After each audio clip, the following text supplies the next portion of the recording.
The Texas sun was already low, casting long orange shadows over the fields, when Marcus Hill leaned against the rough wood of his ranch gate.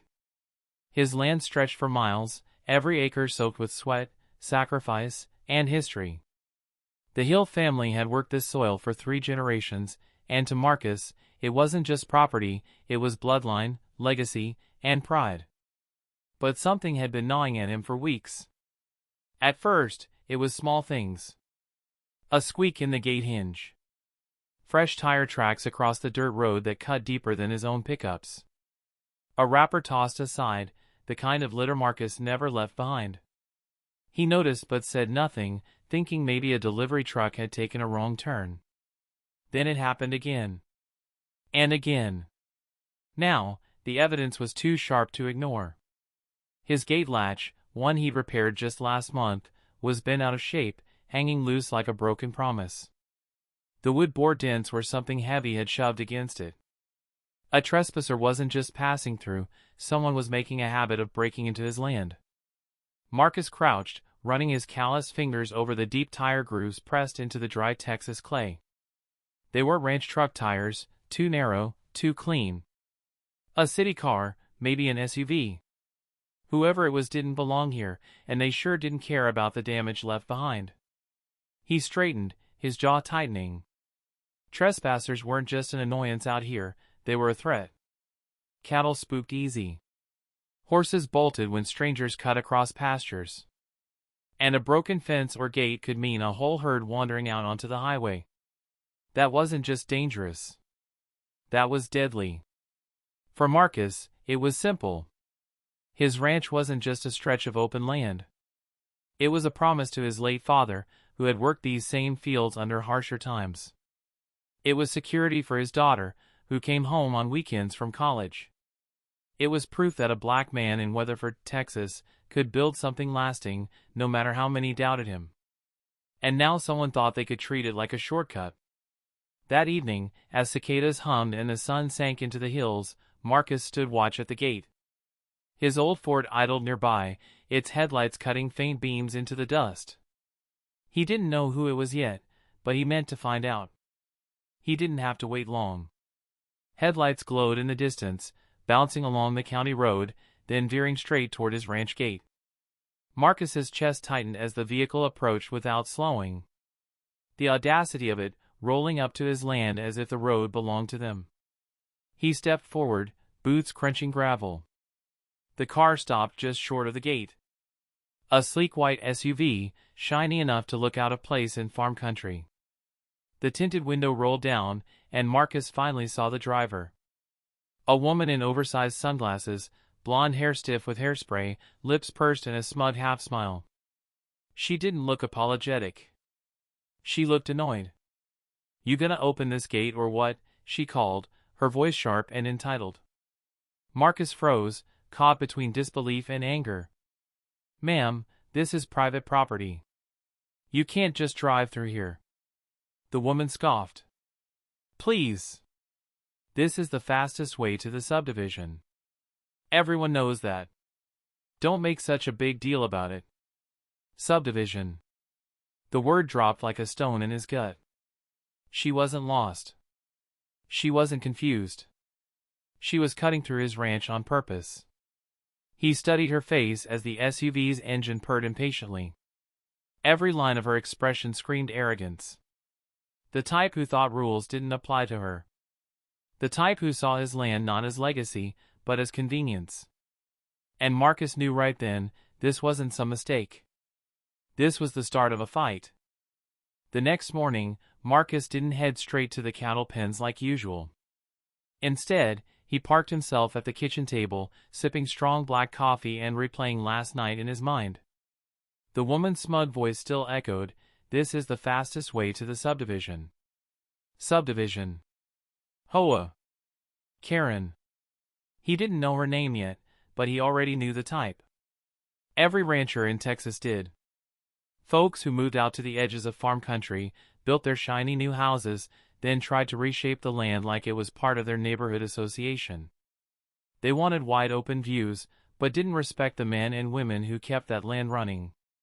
By mid-afternoon, Marcus had fixed the gate latch and added fresh private property and no trespassing signs. Big red letters. No mistaking them. If she came back, she'd see it clear as day. But sure enough, just as the sun began its slow dip, dust rose again on the county road. Marcus leaned on the fence post, arms crossed, waiting. The same white SUV slowed this time, pulling up to the gate like it belonged there. The window rolled down, and there she was again, blonde hair, oversized sunglasses, that same sharp smile.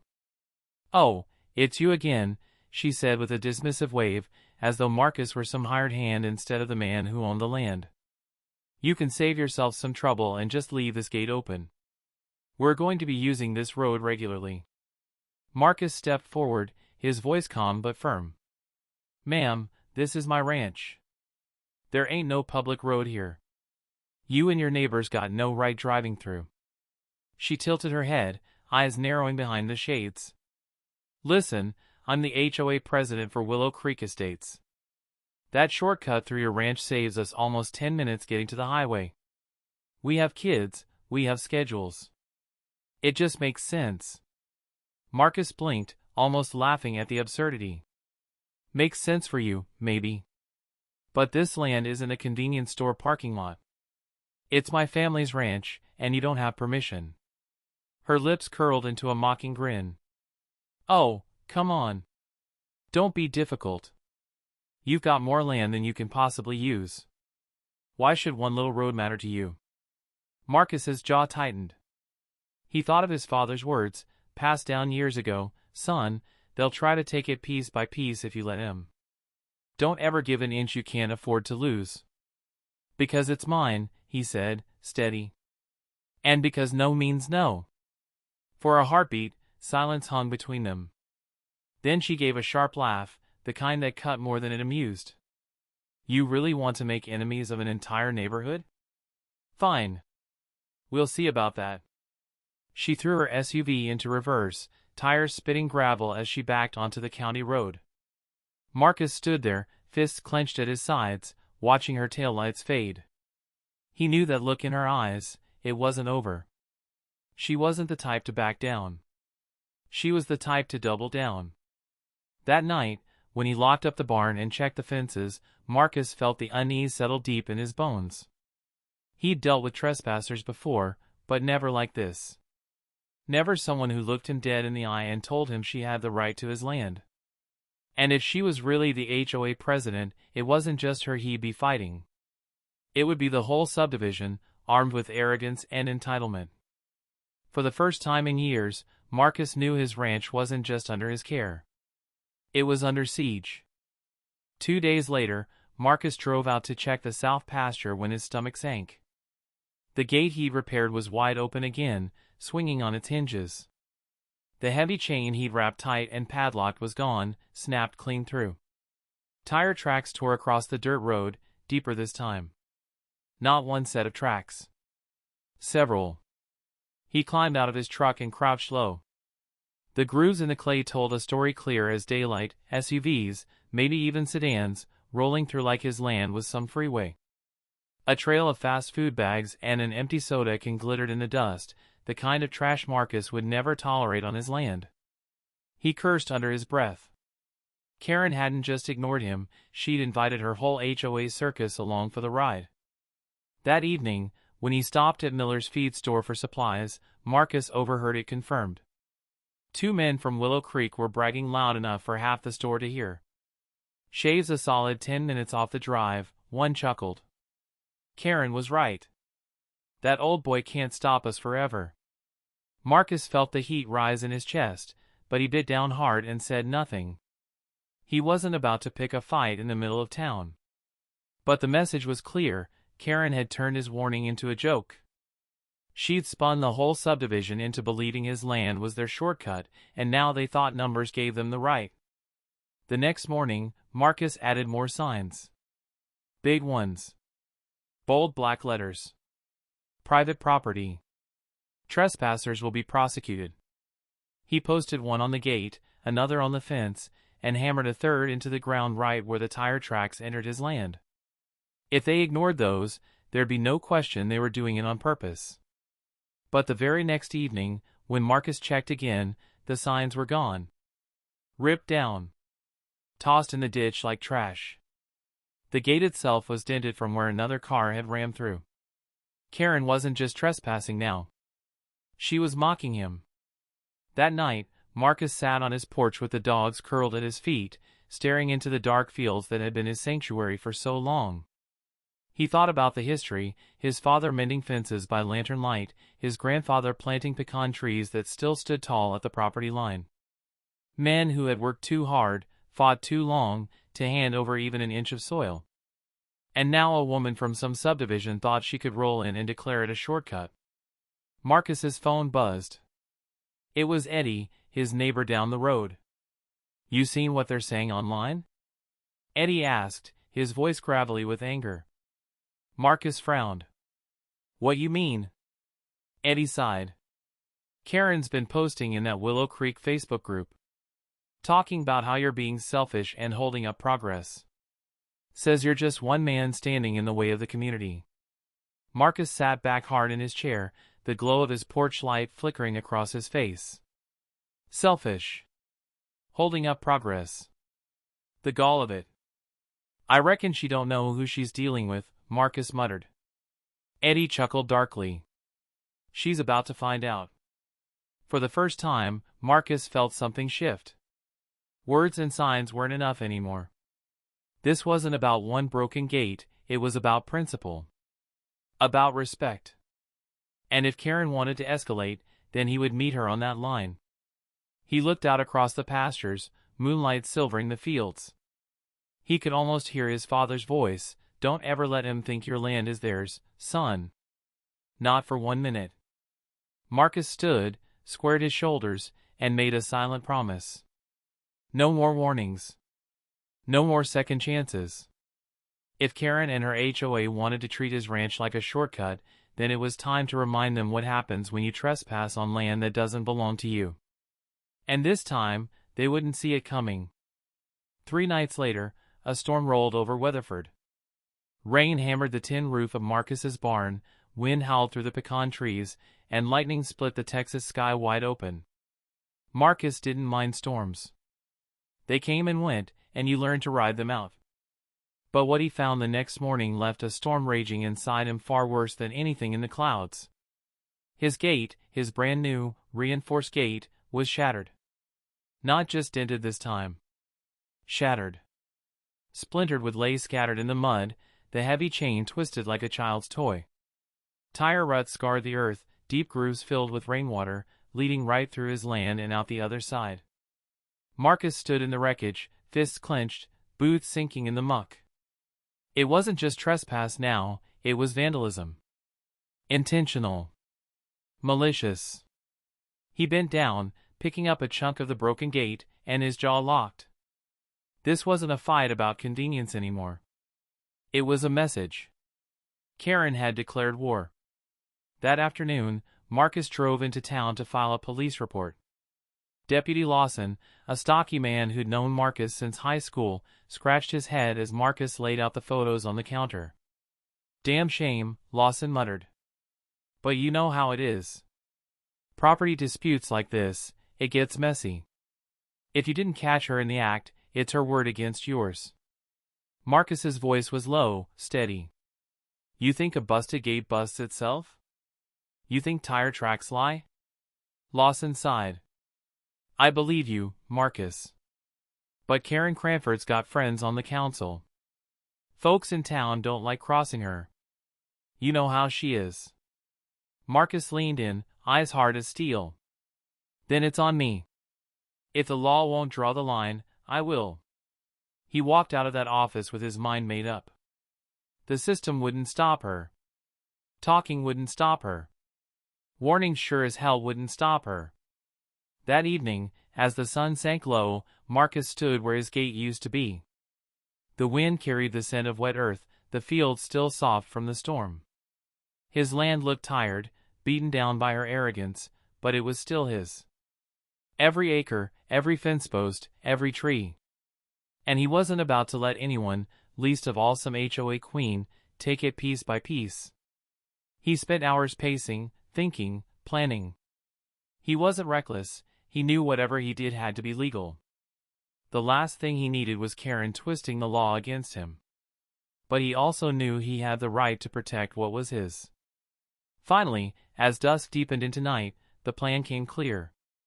If Karen wanted a shortcut, she'd find one waiting. But not the kind she expected. He gathered what he needed from the barn: tools, lumber, heavy steel. His dogs followed him to the gatepost, watching curiously as he worked under the moonlight. Sweat mixed with sawdust and dirt, his hands moving with a purpose his father would have recognized, the steady, unshakable rhythm of a man defending what was his. By midnight, Marcus wiped his brow and stepped back. The trap was set. Subtle enough to catch her off guard. Strong enough to make sure she, and anyone else who dared follow, wouldn't forget the lesson. He leaned against the post, listening to the crickets, his eyes narrowing toward the county road. "You want to keep crossing me, Karen?" he thought grimly. "Then cross this." The fight was no longer about fences or signs. It was about respect. And before this war was done, Karen Cranford was going to learn why you never pick a battle with a man who had nothing to prove, but everything to protect. The following afternoon was hot, the kind of Texas heat that shimmered off the ground like fire. Marcus parked his old Ford beneath the shade of a live oak, arms folded as he watched the county road. He had been up half the night making sure everything was just right. The trap wasn't about revenge, it was about proof. Karen needed to be caught in the act, no excuses, no wiggle room. And when she came barreling through his land again, she was going to meet the surprise waiting for her. The first part was the steel cattle grid he had reinforced and sunk into the dirt just inside the gate line. To the casual eye, it looked like any ranch feature, covered with a layer of loose hay. But the weight distribution was tricky. A rancher's truck or tractor, heavy with wide tires, could roll over it slow and steady. A sleek suburban SUV, speeding in like it owned the place? Those tires would slip straight into the grooves, grinding against the steel and sinking down until the vehicle was locked in place like a rat in a trap. The second part was even simpler, motion-triggered cameras mounted high in the pecan trees. Small, quiet, nearly invisible. Every angle of the gate and road was covered. If Karen tried to deny it later, Marcus would have crystal-clear footage of her trespassing, tearing through private land. And just for good measure, he'd added floodlights tied to the same sensors. The moment her car crossed that threshold, the whole place would blaze like a stadium at midnight. Marcus tested the setup twice, driving his own truck over slow, then checking the footage on his laptop. Everything worked like a charm. Now all he had to do was wait. And waiting was something Marcus knew how to do. By evening, he was sitting on the porch, sipping sweet tea, dogs resting at his feet. The cicadas were loud, the air thick with summer dust. He almost hoped Karen had gotten the message by now, that she'd take her arrogance and keep to her side of the county road. But deep down, Marcus knew better. Sure enough, just as twilight painted the horizon in gold and purple, headlights cut across the road. The familiar white SUV, gliding smooth as ever, rolled right up to his destroyed gate line. Marcus's heart beat steady, slow. "Here we go." Karen didn't even hesitate. The SUV nudged forward, tires crunching gravel, engine revving. She wasn't creeping through like someone sneaking, she was charging in like a conqueror returning to what she thought she owned. The second her tires hit the hidden grid, the trap sprang to life. The SUV lurched forward, then dipped with a sickening clang. The front wheels sank into the steel grooves, wedging tight. The back tires spun wildly, spitting dust and rocks into the air. Inside, Karen's face twisted in shock, her smug smile gone in an instant. Then, WHOSH. Floodlights blazed on, bathing the entire entrance in blinding white. Cameras clicked silently, capturing every angle of her humiliation. Marcus stepped out of the shadows, boots crunching slow against gravel, his broad shoulders outlined in the glare. His dogs trotted at his side, growling low.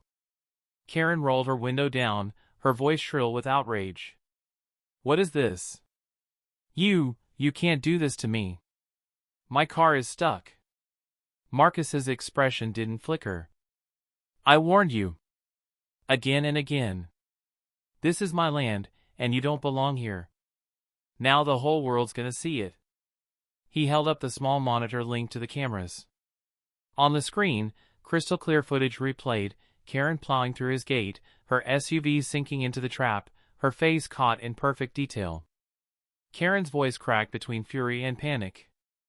I'll call the sheriff. I'll sue you for damages. Marcus's voice cut like stone. Go ahead. I'll hand him the evidence myself. For the first time since this mess started, the power shifted. Karen wasn't laughing. She wasn't mocking. She was trapped, literally, in the mess she had made. Marcus stood tall, every inch the man his father had raised him to be. The line had been drawn. And now, Karen Cranford was the one caught on the wrong side of it. Karen's shrill voice echoed across the quiet Texas dusk. Her SUV sat tilted awkwardly in the cattle grid, headlights glaring into nothing, back tires spinning dust. The once proud queen of the HOA was now pinned, caged like a trespasser in the very land she thought she could control. Marcus didn't move fast. He didn't need to. He strolled closer, calm as a man who'd already won. His dogs padded beside him, tails low, watching Karen's every flinch. You've made a big mistake, Marcus. Karen screeched through her window, fumbling with her phone. You don't know who you're dealing with. I'll call the sheriff, Marcus cut her off with a raised hand. Good idea. Call him. Let's see what he thinks about you tearing through my gate for the 5th time this month. Karen froze for just a beat. Long enough for Marcus to know the truth had sunk in. He had her. The motion cameras clicked again, flashing tiny red lights as they captured more footage. Marcus deliberately angled the screen toward her, showing the recording live. There she was, headlights blazing, tires stuck, face pale with fury. There would be no denying this. Karen's tone shifted, the cracks showing in her confidence. This is entrapment. You planned this just to make me look bad. Marcus smirked. No, ma'am. I planned this to keep you off my land. But you took care of making yourself look bad all on your own. Before Karen could argue further, the distant wail of a siren broke the night. She spun in her seat, eyes wide. Marcus had already placed the call earlier that day, warning the county sheriff about repeated trespassing. Now the cavalry was on its way. Minutes later, red and blue lights cut through the dust. A sheriff's cruiser rolled up, stopping just behind Karen's stranded SUV. Deputy Cole, a broad, steady man Marcus had known since childhood, stepped out, hat pulled low. He took one look at the scene and whistled. Well, I'll be damned, he muttered. Karen Cranford, is that your vehicle stuck in a cattle guard? Karen's voice rose in fake indignation. Deputy. Thank goodness you're here. This man, this rancher, he trapped me. He damaged my car. Cole raised an eyebrow. Funny, because what I see is a woman trespassing on private land, stuck in a trap she drove herself into. And I've got a strong feeling there's video proof to back it up. Marcus handed over the monitor without a word. Cole scrolled through the footage, his lips twitching with something that might have been amusement. Yep, he said flatly. This looks pretty clear. Karen's face turned red as the deputy turned back to her. Mrs. Cranford, you've been warned before about staying off Mr. Bennett's property. Tonight makes it official, you're under citation for trespassing and property damage. Karen's mouth fell open. What? Citation? You can't do this. I'm on the HOA board, I make the rules around here. Cole's eyes hardened. Out here, the law makes the rules. And you broke him. The weight of his words hung heavy. Neighbors had begun gathering along the roadside, drawn by the lights. A few whispered, some even pulled out phones, recording the sight of Karen trapped in her SUV while law enforcement spelled out her downfall. Humiliation burned in her cheeks. She had ruled the neighborhood with gossip and fines, with letters and veiled threats.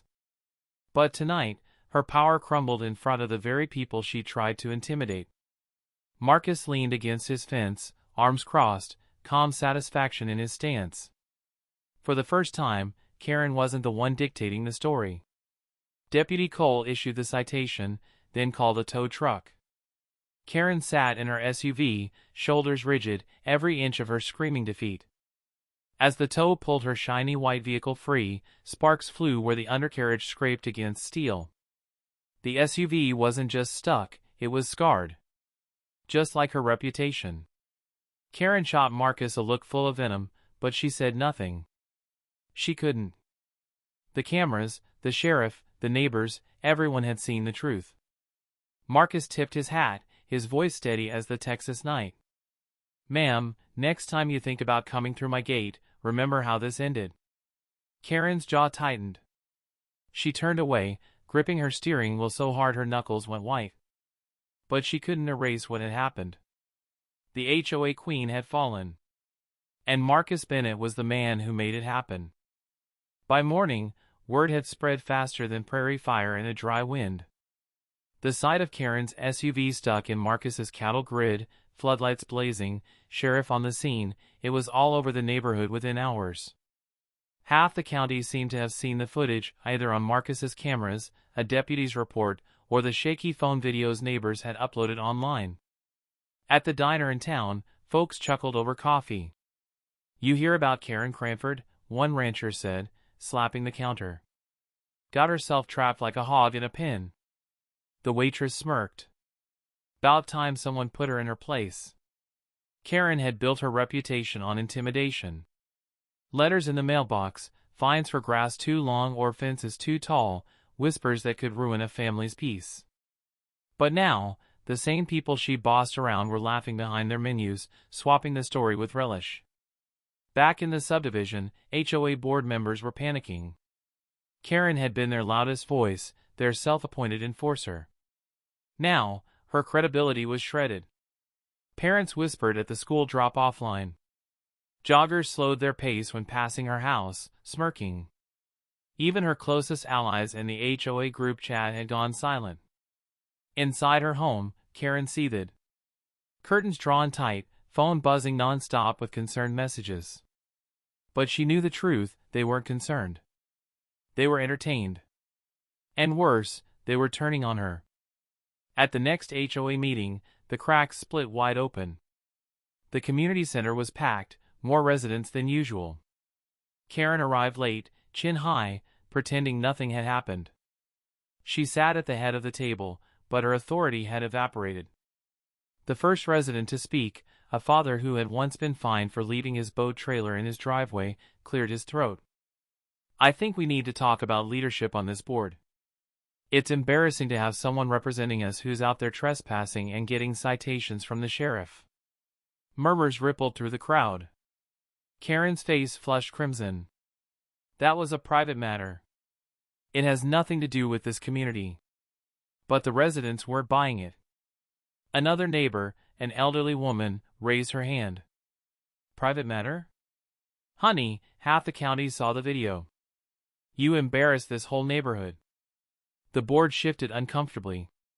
Karen tried to argue, voice rising, hands slapping the table, but each protest only dug her deeper. By the end of the night, a motion had been filed, a vote of no confidence. Karen stormed out before the tally was even finished. Meanwhile, Marcus enjoyed something he hadn't felt in weeks: peace. No more SUVs blasting through his gate. No more threats disguised as suggestions. His ranch felt whole again. The cattle roamed undisturbed, the dogs rested easy, and Marcus could sit on his porch at dusk without waiting for headlights. He didn't brag. He didn't gloat. He simply went about his work, stacking hay bales, fixing fences, watching the sun slide low across his land. But everywhere he went, in town, at the feed store, even at church, people clapped him on the back, calling him the man who stood up to Karen Cranford. "'Bout time somebody gave her a taste of her own medicine," old Mr. Harlan said with a chuckle. Marcus just nodded. "Didn't do it for revenge. Just wanted her to respect my land. And for the first time in a long time, the community respected him right back. Karen, on the other hand, couldn't escape the shadow of her downfall. The HOA vote had stripped her of her title. The sheriff's citation stood firm. And her once perfect SUV bore a scar across the undercarriage, a constant reminder of the night she lost everything. No one feared her letters anymore. No one jumped when she raised her voice. She was just another neighbor now, one with a reputation she could never scrub clean. Marcus didn't need to lift a finger to finish her off. The trap had done more than catch her car. It had caught the truth. And truth, once set free, had a way of burning brighter than all her lies. Weeks rolled by, and the dust finally began to settle. Karen Cranford had all but vanished from public life. Where once she had strutted through the neighborhood with clipboards and citations, now she moved in shadows, curtains drawn, avoiding eye contact with anyone she passed. Her SUV, once gleaming and spotless, now carried a scar along its undercarriage, a silent reminder of the night she lost everything. The HOA, stripped of its loudest enforcer, quietly reshaped itself. Meetings grew calmer, more practical. Instead of gossip and petty fines, residents talked about real issues, fixing potholes, improving lighting, planning a fall festival for the kids. Without Karen's iron grip, the community breathed easier. People smiled more. Lawns grew wildflowers instead of fear. And at the heart of it all, Marcus Bennett carried on with his life, steady and grounded as ever. From his porch, he watched the seasons shift. Summer's fire softened into autumn's gold, the air cooler, the cicadas replaced by the calls of migrating geese. His cattle grazed undisturbed, his dogs lazed in the shade, and his ranch stood whole, untouched by trespass or arrogance. Marcus hadn't set the trap for glory. He hadn't done it for revenge. He'd done it because his father's words still echoed in him, a man's land is his honor. Protect it, and you protect yourself. For too long, Karen had tested that boundary. She had treated his ranch like an obstacle, his warnings like whispers in the wind. But when she drove through his gate again and again, she underestimated something she couldn't control, the quiet strength of a man rooted in his land. That night under the floodlights had changed more than Karen's reputation. It had shifted the balance of power. The community saw that arrogance could be toppled, that truth had weight, and that a man who stood firm could silence even the loudest bully. Marcus never flaunted the victory. He didn't retell the story in town, didn't post the footage online, didn't need to. The people who mattered had seen it for themselves, and the lesson had spread on its own.